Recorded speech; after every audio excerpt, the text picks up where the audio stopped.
Da li su naši gradovi, naša tehnologija, naše kulture i vrednosti osuđeni na zaborav?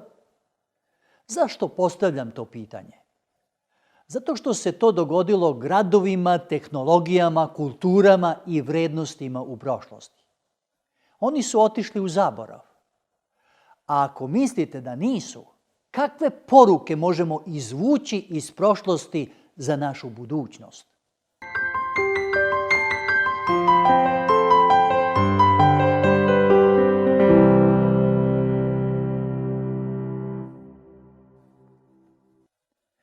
Izgubljeni gradovi, mesta gde se na prvi pogled čini da je vreme stalo, a prošlost zaboravljena, vekovima su inspirisali istraživače, istoričare, arheologe, pa čak i avanturiste da razotkriju tajne skrivenih ruševina.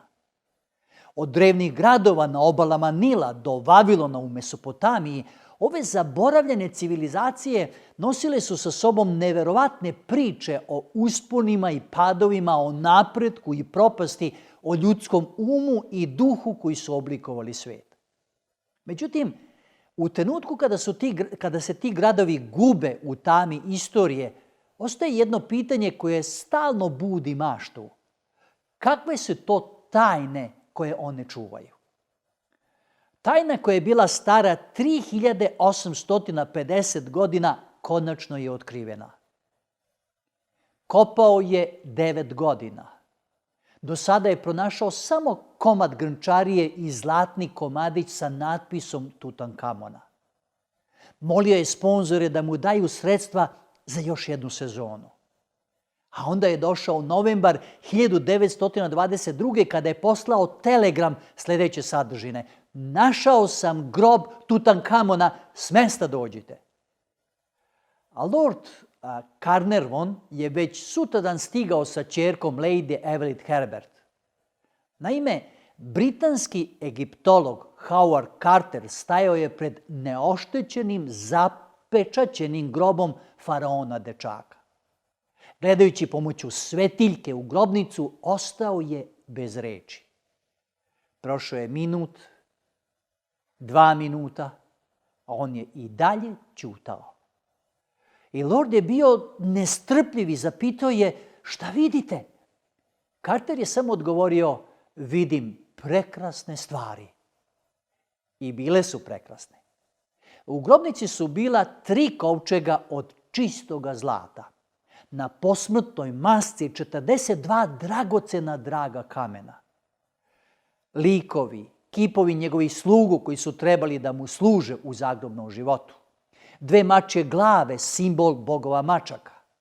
Njegova posmrtna barka koja je trebalo da ga preveze preko Nila u zagrobni život u naručje boga Ozirisa.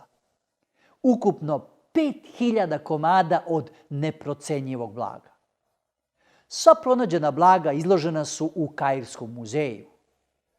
U Egiptu su učinjena, a i dalje se čine nezapamćena otkrića koja bacaju svetlo na istoriju, kulturu, dostignuća starih naroda. Brojna otkrića omogućavaju poređenja sa biblijskim izveštajima i bacaju dodatna svetla na pouzdanost biblijske istorije i proroštva.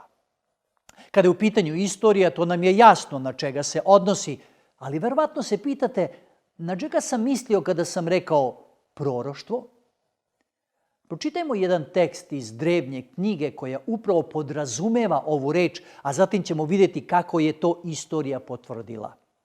Jeremija 46:25. Govori Gospod nad vojskama, Bog Izrailjev. Evo ja ću pohoditi ljudstvo u Noji, i faraona, i Misir, i bogove njegove, i careve njegove, faraona i sve koji se uzdaju u nj. Zapazite reč pohoditi. Ovo je proročanstvo izgovoreno za Misir ili Egipat i faraona. Pročitao bih još jedan tekst koji je vezan za jedan drugi drevni grad, Vavilon. I Vavilon, ures carstvima i dika slavi Haldejskoj, bit će kao Sodom i Gomor kad ih Bog zatre. Neće se u njemu živeti, niti će se ko naseliti od kolena do kolena, niti će Arapin razapeti u njemu šator, niti će pastiri počivati onuda. Zapazite naglasak, neće se u njemu živeti. Ali idemo prvo u Egipat. Čim smo sletili na aerodrom u Kairu, bilo je to 2015. godine, iznajmili smo rentakar. Obilezeći lokalitete u toku 14 dana, prešli smo 5500 kilometara. Na svakom koraku vidite obeležja egipatske istorije. Tu su obelisci i statue. U Egiptu u stvari postoji jedna izreka koja glasi: kada bi Nil presušio sutra ujutru, Egipat bi bio mrtav sutra naveče. Jer skoro sve što živi nalazi se pored reke. Naravno, kada kažemo Egipat, tada govorimo o zemlji ogromnih piramida i domovina neobičnih sfingi. I ne samo to, tu su mnogi hramovi. U stvari, moglo bi se reći da je ceo Egipat jedan otvoreni muzej. To je arheološki raj. Klima je suva, tako da je sve neverovatno očuvano. U piramidama je pronađeno prekrasno, fantastično blago. Naravno, tu su nezaobilazne mumije. Sve možete vidjeti u muzeju u Kairu, koji je riznica starog sveta. Unutra su na hiljade eksponata koji čuvaju celu istoriju. Kao što sam rekao, zaštitni znak Egipta su naravno piramide i sfinge. One su veoma blizu glavnog grada Kaira. Najveća je Keopsova, građena 891. godine pre naše ere, a visoka je 146,6 metara. To vam je kao zgrada od 40 spratova. Smatra se da u njoj ima 2,5 miliona gromada kamena. U proseku svaki je težak preko 2,5, neki čak 200 tona. Osnovica piramide je površena od 23,3 metara kvadratnih, a graditelji su bili pravi inženjeri. Izrezali su kanale i pustili vodu kako bi bilo ravno, a u građevini se to zove vagrez. Blokovi su bili tako uklopljeni jedan pored drugog da ne možete provući ni žilet. Kamenje su izrazivali u kamenolomu, prevozili rekom Nil, a zatim preko stabala kotrljali i dovlačili do mesta ugradnje. Zašto su gradili piramide? Bile su to grobnice careva faraona. Hajdemo unutra. Hodnici se prvo strmo spuštaju, a zatim penju. I tako idete do vrha sve do grobnice.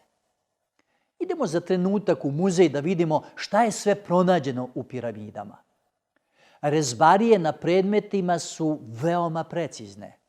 U nekima vam je potrebno uveličavajuće staklo da biste sve lepo vidjeli.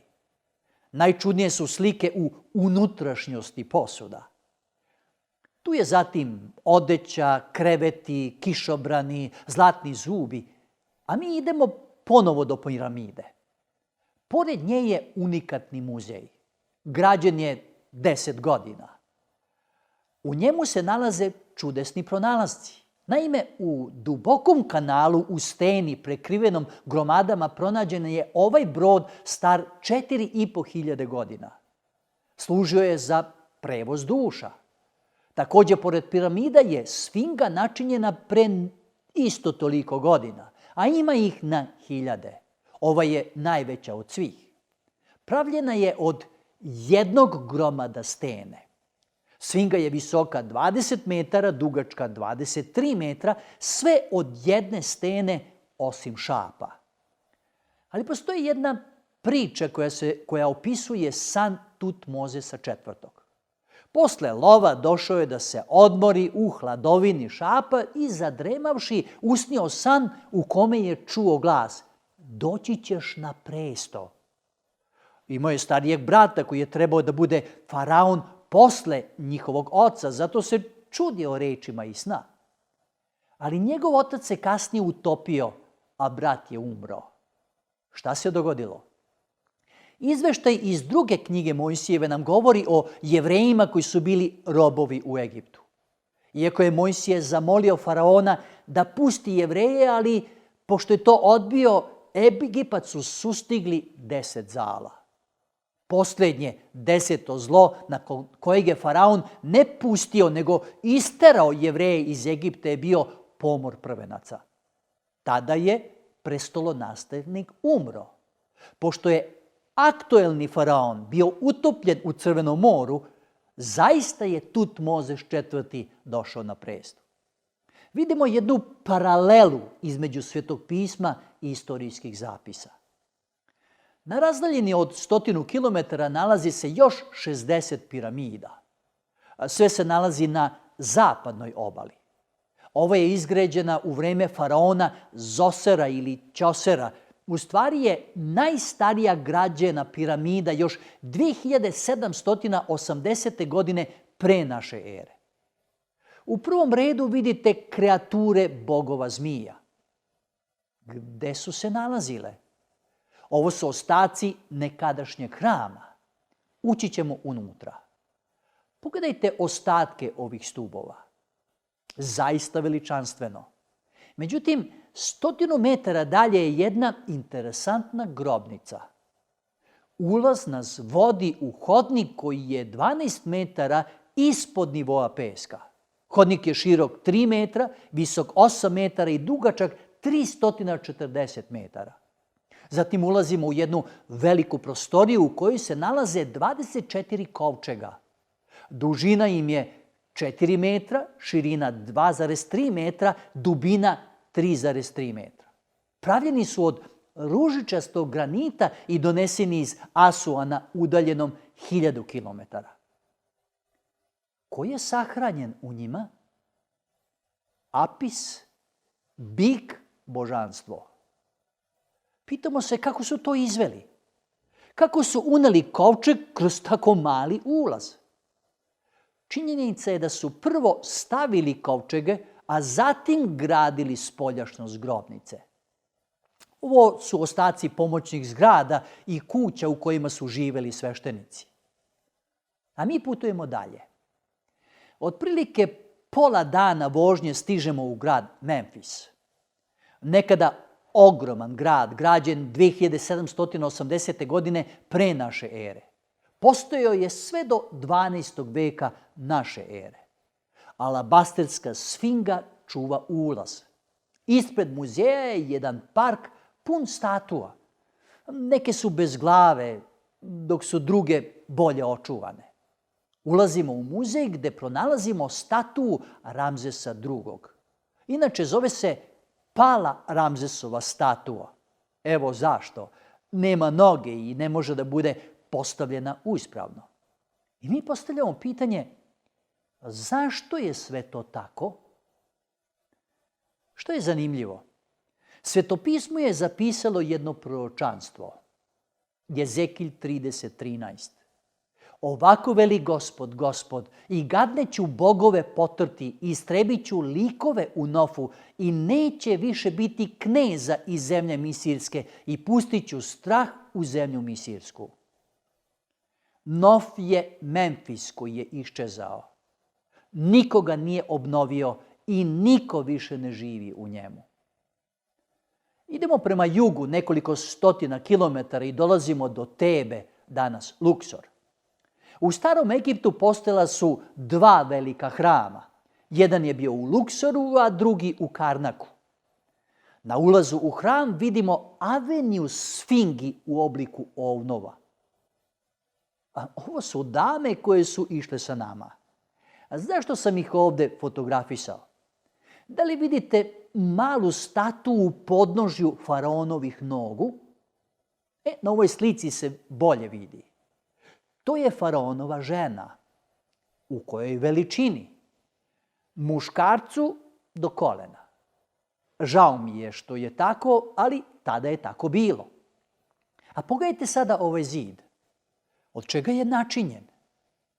O čemu on govori? Zid od zemljanih cigala. U mom kraju ih zovu čerpić, opeka. Na čega vas to podsjeća? Na ropstvo Jevreja u Egiptu. Oni su od blata pravili cigle, pekli ih na suncu i gradili gradove. A Hram je zaista ogroman. Hramski prostor je dugačak 1 kilometar. Glavni hodnik dugačak je 500 metara. Ima 80 masivnih stubova. Oni su enormno veliki. Zaista monumentalni. A da li vidite debljinu ovog stuba? Gore na platovu može da stane 100 ljudi.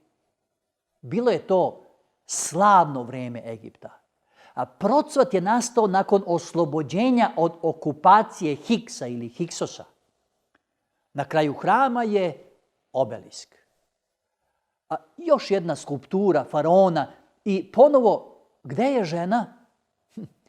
Nisko do kolena.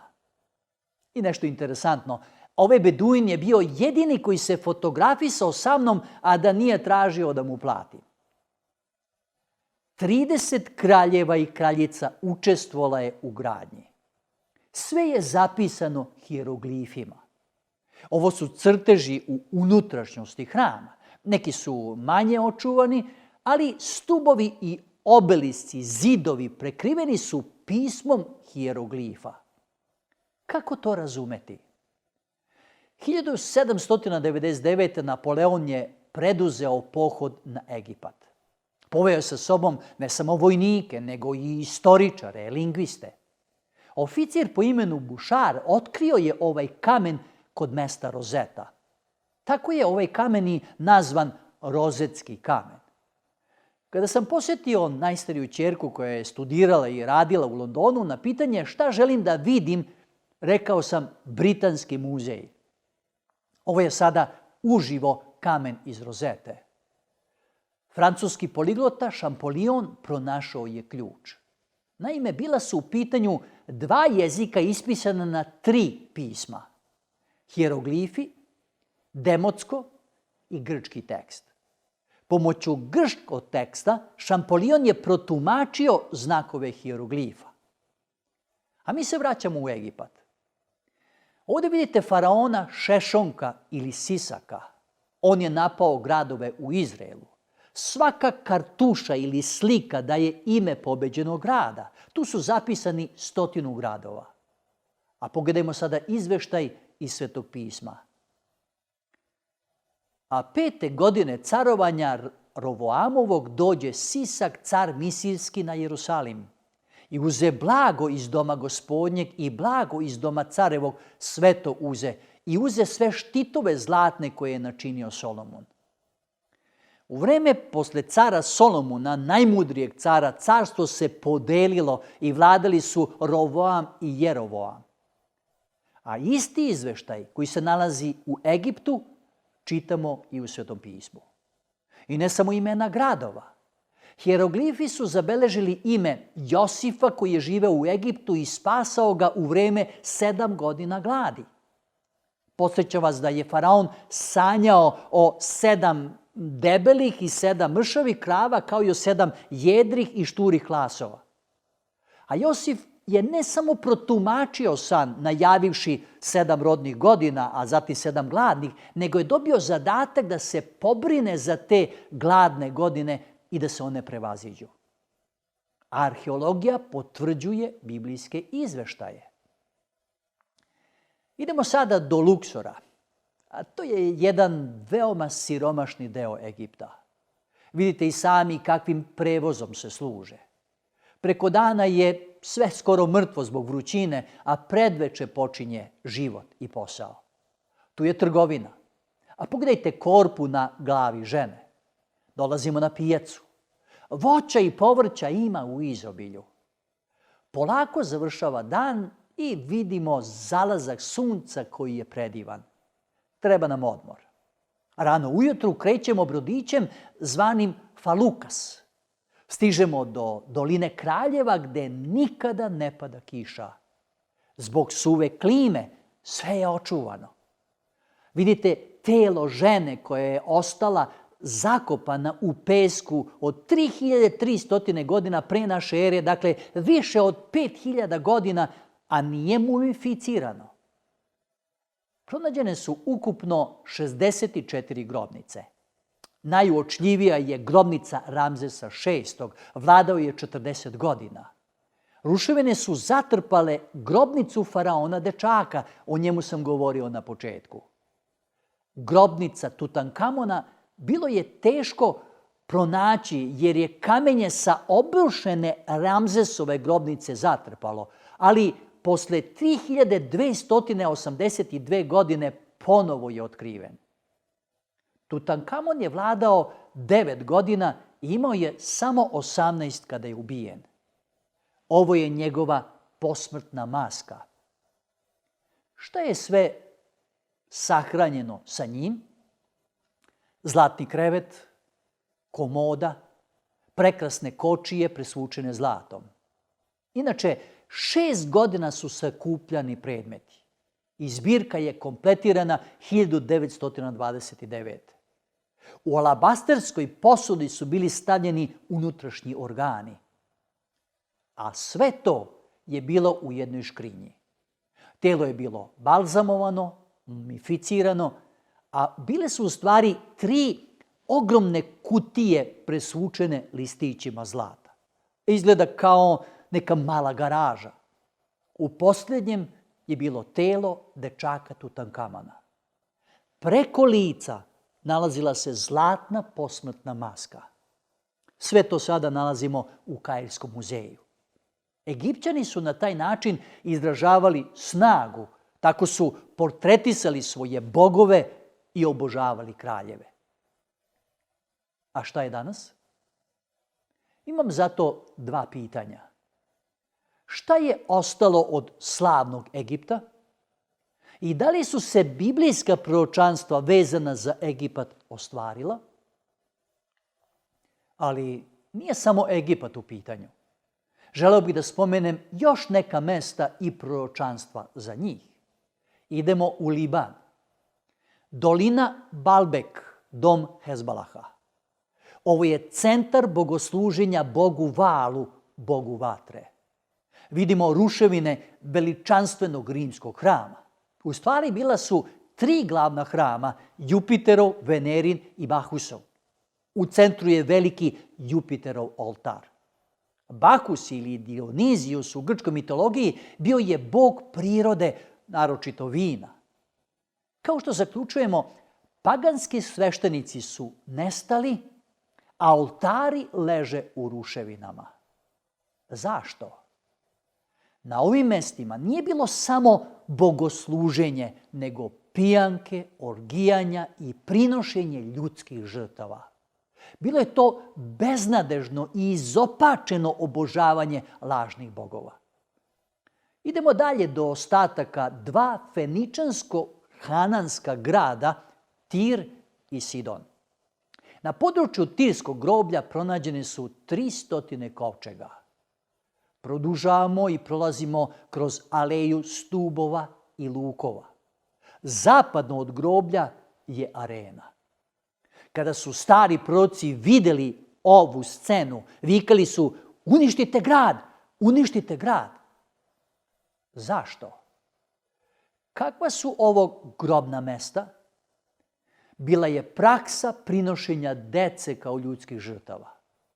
Ljudi su pevali, klanjali se Valu i prinosili žrtve. I evo kako je to opisano u knjizi proroka Jezekilja 16. poglavlje. Te si i sinove moje klala i davala si ih da im se provedu kroz oganj. U 23. poglavlju da su činile preljubu i da je krv na rukama njihovim, i da su činile preljubu s gadnim bogovima svojim i vodile kroz oganj sinove svoje koje su mi rodile da ih jedu. Iz tog razloga Bog je dao sljedeće proročanstvo. Jezekije 26. poglavlje. Zato ovako veli Gospod, Gospod, evo mene na te Tire i dovešću mnoge narode na te kao da bih doveo more s valima njegovim. I oni će obaliti zidove Tirske i kule u njemu raskopati i omešću prah njegov i pretvorit ću ga u go kamen. I postaće mesto da se razastiru mreže usred mora, jer ja govorih, veli Gospod, Gospod, i bit će grabež narodima. Naredne godine vavilonski car Navuhodonosor je opseo grad, ali ni posle 13 godina nije uspeo da ga osvoji. Naime, stanovnici grada kada su vidjeli da ne mogu grad sačuvati, preselili su se na ostrvo koje je bilo udaljeno 700 metara i uspešno se odbranili. A onda je došao mladi Aleksandar Veliki. Šta je uradio? Ostatke staroga grada Tira je bacio u more. Radio je 7 meseci i načinio nasip. Dovukao je sprave za razbijanje zidova. Prišao je blizu grada na ostrvu i razorio ga. 10.000 ljudi je bilo ubijeno, a 30.000 odvedeno u ropstvo. Ovo su ostaci nasipa. Talasi su sve razbili. Danas je to poluostrvo. Feničanski grad nikada više nije ponovo izgrađen. Važno pitanje, zašto? Odgovor je veoma jednostavan. Zato što je tako prorečeno. Čitamo 14. tekst. I učinit ću od tebe go kamen i bit ćeš mesto gde se razastiru mreže. Nećeš se više sazidati, jer ja Gospod govorih, veli Gospod Gospod. Tako je do današnjeg dana. Tirova sestra je Sidon, gradić veoma blizu. Bilo je to drugo feničansko uporište. Ali evo proročanstva za ovaj grad u 28. poglavlju. Sine čoveči, okreni lice svoje prema Sidonu i prorokuj protiv njega. I reci, ovako veli Gospod, Gospod, evo me na tebe, Sidone, i proslavit ću se usred tebe i poznaće se da sam ja, Gospod, kad izvršim sudove na njemu i posvetim se u njemu. I poslaću pomor u nj i krv na ulice njegove i pobijeni će padati usred njega od mača koji će navaliti na njih sa svih strana i poznaće da sam ja Gospod. Mnogi su se borili ovde, i Grci, i Persijanci, Rimljani, i proročanstvo se ispunilo. Samo ovo što vidite je ostalo od slavnog grada. Putujemo sada u Siriju, severno od Damaska. Stanovnici tog područja ovo mesto zovu Tel Mardik. To je u stvari Ebla. Koga je otkrio? Italijanski arheolog Paolo Matije 1964. godine. Imate 56 hektara područja. 10 godina rada imao je samo ime grada. 68. su otkrili da je to Ebla i ime cara Ebimlim. Zatim su otkrivena mesta za stanovanje, cisterne za vodu, zidovi koji su bili visoki čak 15 metara, a konačno 74. godine pronašao je palatu. Zatim je pronašao 42 pločice, a onda 75. godine 2 sobe pune sa glinenim pločicama. Ukupno 9.000 tablica. Ebla je bio glavni grad Sirije. Postojao je od 3000. godine pre naše ere. 80% pločica pisano je na sumerijskom, klinastim, a 20% na hananskom, slično jevrejskom. I pozvan je Giovanni Patinato koji je identifikovao pločice. Kakav je bio sadržaj? Administracija, ekologija, trgovina tekstilom i metalom. A Ebla je bio fascinantan grad. Zigurat je bio u centru grada. Ovo je naravno maketa. Šta je još pronađeno na pločicama? Imena Avram, Ismailo, Jakov, Isav, Saul, David. To je bilo veoma značajno otkriće. Zatim imena Mikal, car Ebrum ili Ever iz Svetog pisma. Potom imena gradova Gaza, Lahis, Jopa, Megido, Jerusalim, Ur, Valak, Sigor. A Patinato kaže da se spominje i grad Sodom. Iz tog razloga krećemo u Jordan. Prolazimo pored glavnog grada Amana i stižemo na ovo mesto. Svi smo čuli za gradove Sodom i Gomor. A da li su postojali? Ovo mesto je pronađeno 1960. godine.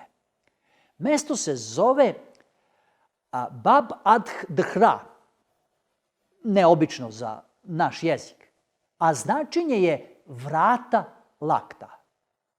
Šta su arheolozi ovdje pronašli? Puno glinenog posuđa. Drugo područje, Numeira.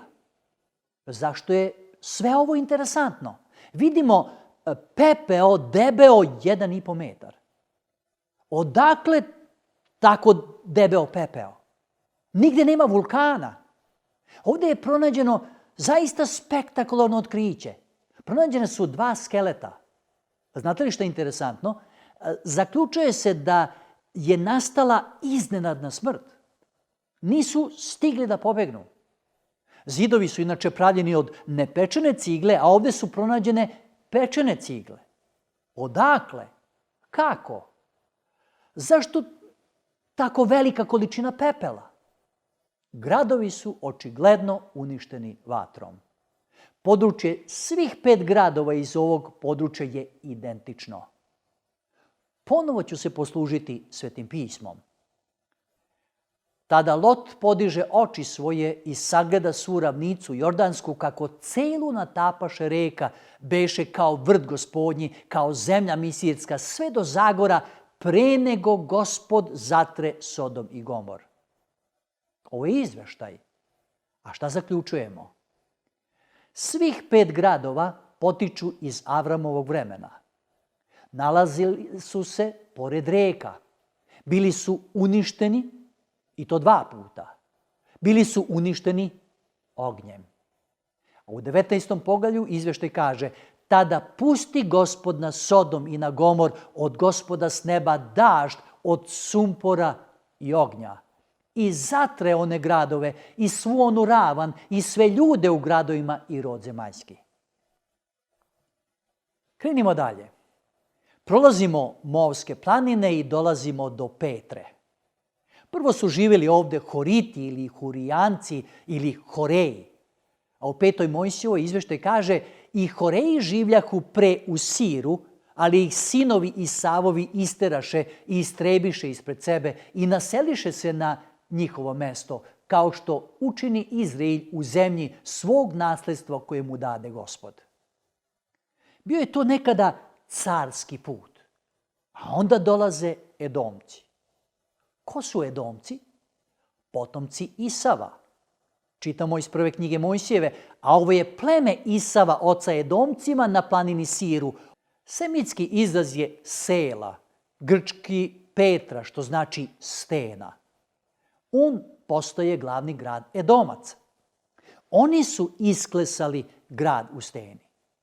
Evo nekih kuća na putu prema Petri. Ulazimo u uzadni klanac između stena. Masivi su veličanstveni. Mnogi kažu da je grad umro zbog promene trgovačke putanje. Ali da li samo zbog toga? Ovo su bili kanali za vodu. A i vidite predivne boje kamena. Dolazimo do ulaza u Petru. Nekada je tu mogla proći samo jedna osoba i to onako bočno.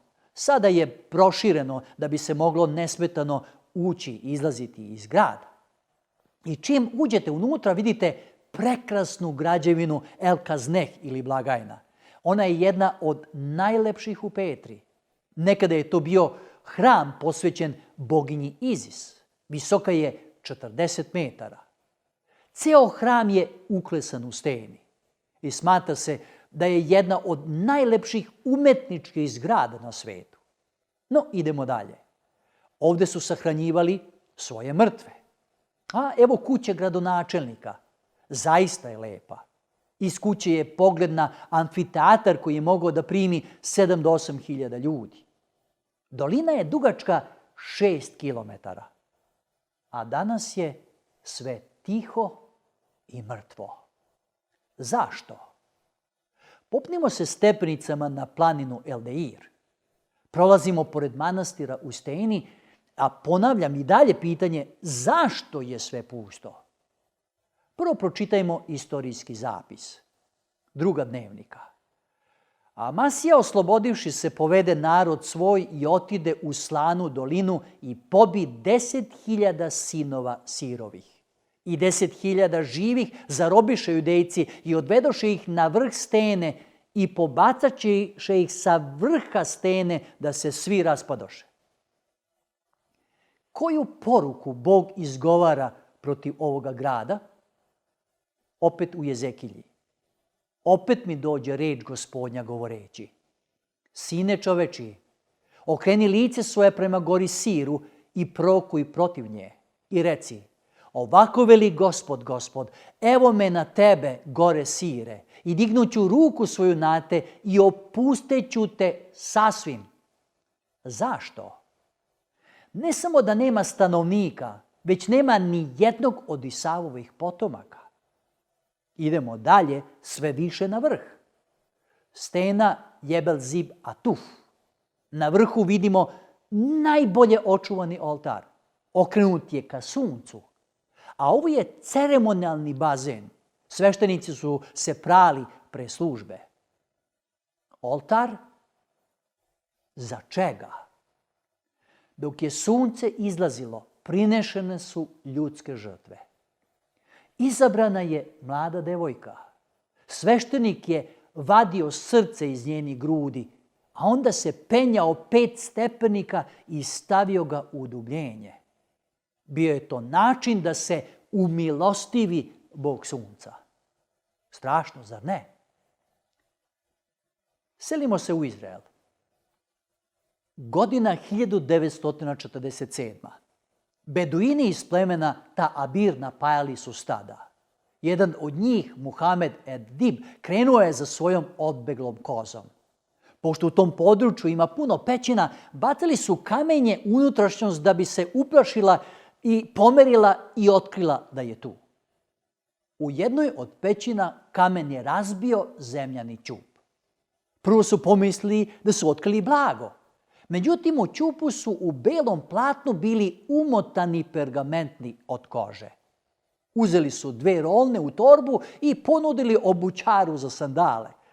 On im se malo rugao jer je to bilo skoro u raspadnutom stanju, ali ih je uputio u Vitlejem u antikvarnicu.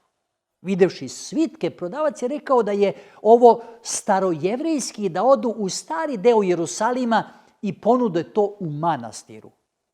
U pitanju je bio manastir Svetog Marka. Upravnik je pozvao profesora Eleazara Sukenika, koji je bio zadužen za tumačenje starih rukopisa. A profesor je postavio 3 pitanja. Gde ste to našli?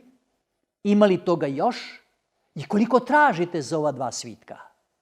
A pastiri su odgovorili: gde smo našli, neću vam reći. Da, ima ih još puno, a za ovo tražimo $400. Sljedeći put su otišli kod arheologa Sigfrida Horna, koji im je postavio slična pitanja, ali je sada cena bila $1600. A onda su se nagodili da im otkrije pećinu u kojoj su pronađeni rukopisi. Naime, u području od 8 km ima 230 pećina i u 11 su pronađeni rukopisi i to ukupno 50.000 fragmenata. Ovi rukopisi su datirali iz 200 godine pre naše ere, a do tada su bili poznati rukopisi iz 9. veka naše ere. I pronađene su sve knjige Staroga Zaveta, osim knjiga o Jestiri i Nehemije. Knjiga proroka Isaije pronađena je u celini, zato ona zauzima centralno mesto u posebnom muzeju koji se zove Škrinja knjiga, a ima oblik poklopca ćupa u kojem su pronađeni rukopisi. A ko je pisao te rukopise? Pored Mrtvog mora u severozapadnom obalom nalazi se zaravan Kirbet Kumran, gde se nekada nalazila naseobina Esena koji su se bavili prepisivanjem knjiga Staroga Zaveta. Ovdje vidite ostatke starog manastira. U stvari, tako su u početku mislili. 1947. su vršena detaljna iskopavanja i zaključili su da je ovdje živjelo između 200 i 300 ljudi. Imali su cisterne za vodu koji su služile za piće, ali i za obredno pranje. Jer prije nego što bi počeli pisanje, okupali su se, a zatim u posebnoj prostoriji obavljali ovaj poseban posao. Veoma polako, strpljivo, ispisano je slovo po slovo. Nije smelo da bude greške. Ako bi neko pogrešio, svitak je cepan, isečen i spaljivan. Kada bi imali dovoljan broj prepisa, odlazili bi u gradove i sela i prodavali ih, a onda nastavljali svoj posao. Ne tako daleko nalazi se još jedno mesto, odnosno još jedna visoravan, Masada, gdje su također pronađeni rukopisi Starog Zaveta. Naime, na vrhu, gdje je bila tvrđava, bile su 2 sinagoge. A ovo su ostaci najstarije jevrejske sinagoge. Ispod njenih ostataka pronađeni su delovi Starog Zaveta. Pronađeni su delovi knjige proroka Jezekilja i to 37. poglavlje koje govori o suvim kostima. Idemo za trenutak u 1456. Da li prepoznajete što ova slika predstavlja? Početak štampanja. Osoba koja čita prvu stranicu je Johann Gutenberg. Da li znate koja je prva odštampana knjiga? Sveto pismo ili Biblija. Kako se to radilo? Korišćena je presa za vino preuređena za tu namenu. Imao sam priliku da posjetim muzej Biblija u Vašingtonu. Video sam tu presu. A sada pogledajte kako su izgledale te pločice koje su davale otisak slova. Ali ne samo to. Imao sam priliku da odštampam jednu stranicu Svetog pisma. I za mene je to bio zaista predivan doživljaj. I evo, želeo bih da vam pokažem upravo taj odštampani deo koji sam načinio svojom rukom. Za mene je to bilo pravo zadovoljstvo. Na kraju, osoba koja je demonstrirala ovaj rad, ove mašine, poklonila mi je ovaj primjerak. Šta nam to potvrđuje? Potvrđuje nam verodostojnost Svetoga pisma. Želio bih da vas sada povedem na još jedno mesto kada su u pitanju rukopisi. Idemo u Egipat.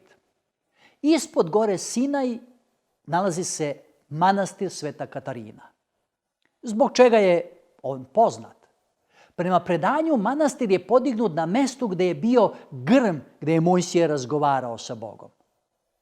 U unutrašnjosti je crkva. Ona sadrži najstarije knjige na svijetu. To su rukopisi na grčkom, sirijskom, etiopskom i arapskom. 1843. godine u manastir dolazi Konstantin von Tischendorf. Pokazuju mu delove Biblije pisane 250 godina naše ere. I dobija neke primjerke na poklon, nešto kupuje za ruskog cara koji je bio pokrovitelj.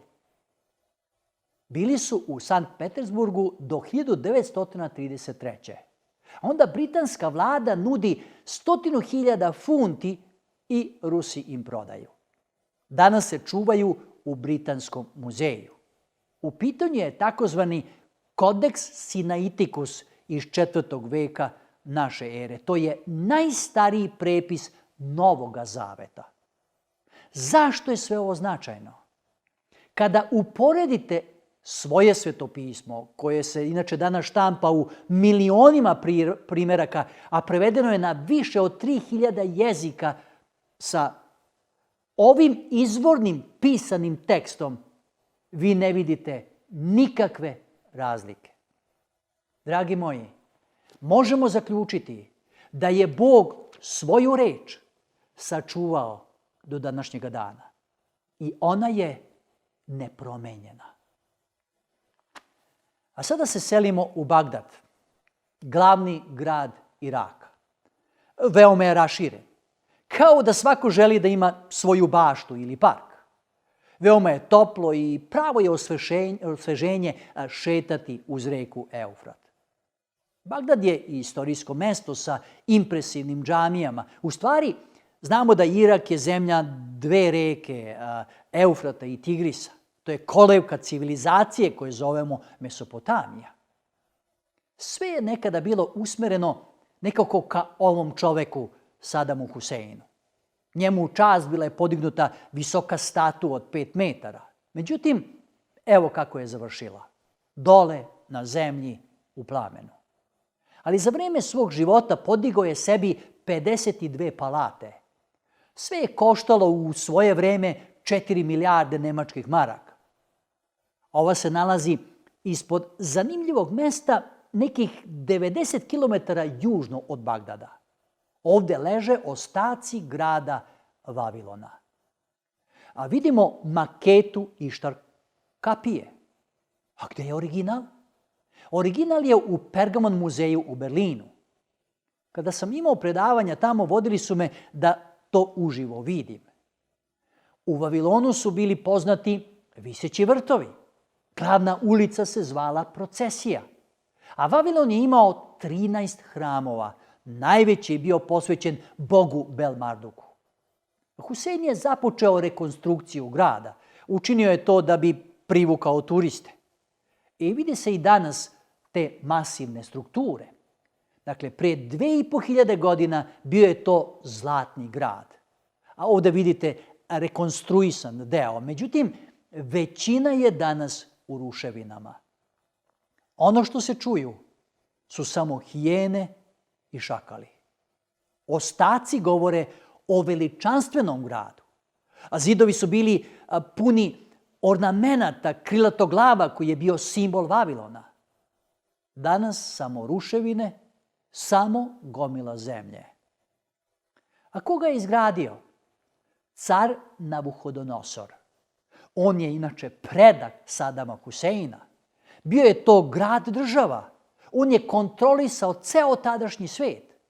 Osvojio je i Jerusalim i poveo u 70-godišnje ropstvo njene stanovnike. Roblje plemićkog porekla doveo je na dvor. Prvo im je promenio imena, tako da je Danilo sa svoja 3 druga, Ananija, Misailo i Azarija, dobio nova imena, a Valtasar, Sedrah, Misak i Avdenago. Svrha je bila obrazovanje. U kom cilju? Prevaspitavanje i povratak u domovinu da bi bile njihove sluge. Da li vam je to poznato? Kao janjičari u doba Turskog carstva. A onda se dogodio obrt. Navuhodonosor se probudio veoma uzbuđen. Sanjao je san i nije mogao da se seti sna. Pozvao je svoje vračare i zvezdare i gatare i mudrace i zatražio da mu kažu šta je sanjao i šta san znači. Čitamo u Danilovoj knjizi. A Haldeji rekoše caru sirski: care, da si živ do veka, pripovedi san slugama svojim, pa ćemo ti kazati šta znači. A car odgovori reče Haldejima: zaboravio sam. Ako mi ne kažete šta sam snio i šta znači, bit ćete isečeni i kuća će vaša biti bunjišta. Odgovoriše Haldeji caru, rekoše: nema čoveka na zemlji koji bi mogao kazati caru to što ište. Zato nijedan car, ni knez, ni vlastenin nije nikada iskao takvo šta od vrača ili zvezdara ili haldejaca.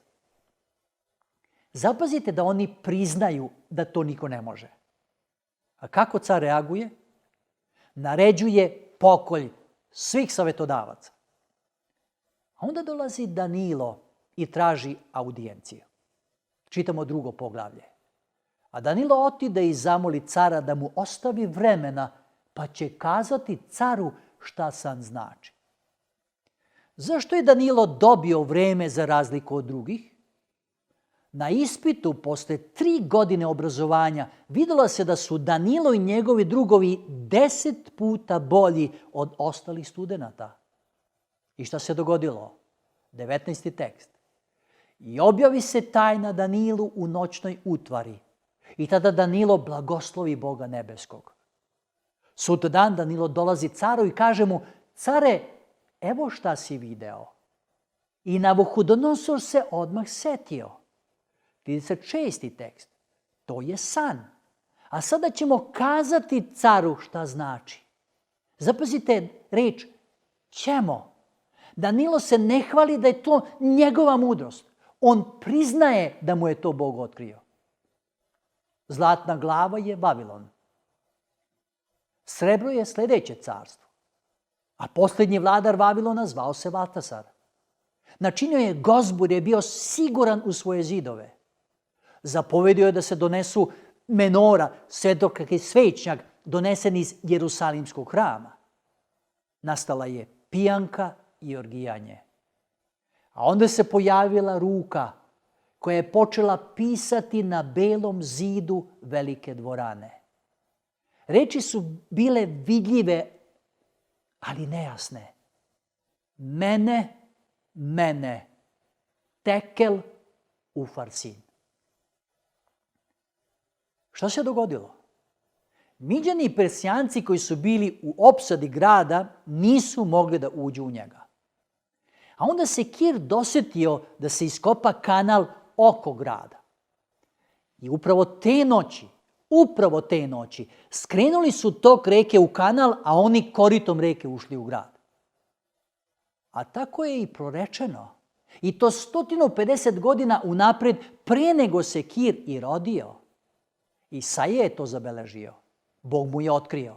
Ovako govori Gospod pomazaniku svom Kiru, koga držim za desnicu, da oborim pred njim narode i care raspašem, da se otvaraju vrata pred njim i da ne budu vrata zatvorena. A kako znamo da se to tako i dogodilo? Kir je to zabeležio na ovom kamenu. Kao što vidite, nije ovaj cilindar nešto veliko, ali i dragoceno otkriće, zato da znamo na koji način se sve odigralo. Tako je otpočelo drugo Medopersijsko carstvo, predstavljeno srebrnim prsima. Zatim dolazi Grčka, Aleksandar Makedonski. Iza njega četvrto carstvo, Gvozdeno. Da, sećate se iz istorije da je u pitanju Rim. 4 svetska carstva, Vavilon, Medopersija, Grčka i Rim. Zatim raspad rimskih carstava na 10 delova od kojih su nastale države savremene Evrope. Bilo je kroz istoriju pokušaja osvajanja sveta, ali bez uspeha. A onda Danilo kaže caru Navuhodonosoru, 44. tekst. A u vreme tih careva Bog će nebeski podignuti carstvo koje se do veka neće rasuti i to se carstvo neće ostaviti drugom narodu. Ono će satrti i ukinuti sva ta carstva, a samo će stajati do veka. Ovaj kamen koji je udario u podnožje kipu postao je velika gora. U stvari, Sveto pismo kaže da je to Hristov drugi dolazak. To je posljednje proročanstvo. Da li će se ostvariti? Hrišćani kažu da hoće. Na osnovu čega u to veruju? Zato što su se sva proročanstva zapisana u Svetom pismu do sada ostvarila. Međutim, iako je Sveto pismo ili Biblija istinita i nepromenljiva, ima silu da menja. Na čega mislim? U aprilu 2000. godine, kada je imao samo 17 godina, Sean Savels je ubio svoje roditelje, Cheryl i Jimmya Savelsa, u njihovoj kući u okrugu Harris, Texas. Savels je tvrdio da je ubio roditelje zbog toga što su ga zlostavljali i da je bio pod uticajem droga u trenutku ubistva. Kasnije je ispričao da je tokom događaja doživeo neku vrstu mentalne krize, ali su tokom suđenja pronađeni dokazi koji su ukazivali na to da je zločin bio hladnokrvno planiran. Međutim, uprkos njegovoj mladosti i životnim okolnostima, teksaški sud je presudio da Savels zaslužuje smrtnu kaznu. U decembru 2001. godine Sean Savels je postao najmlađi osuđeni maloletnik na smrtnu kaznu u Teksasu. Nakon što je osuđen na smrtnu kaznu, Savels je počeo da da se povezuje sa religijskim i duhovnim učiteljima, tražeći način da se nosi sa svojim postupcima. Prema njegovim izjavama tokom boravka u zatvoru, on se suočio sa dubokim osjećanjem krivice za ubistvo svojih roditelja, počeo da se kaje zbog svog dela. Tokom ovog procesa Savles je počeo da čita. Počeo je da čita Svetopismo. I kako je rekao, to mu je pomoglo da pronađe unutrašnji mir i duhovnu utehu. Želeo bih na kraju da pročitam samo još jedan tekst iz Evanđelja po Jovanu, 5. poglavlje, 39. Pregledajte pisma, jer vi mislite da imate u njima život večni i ona svedoče za mene. Dragi moji, Biblija nije obična knjiga. Istorija dokazuje da je verodostojna. Proročanstva pokazuju da je nadahnuta. Promena ljudi dokazuje njenu silu. Dajte šansu Svetom pismu. Čitajte ga. Siguran sam da ćete upoznati glavnu ličnost i doživjeti je, Isusa Hrista.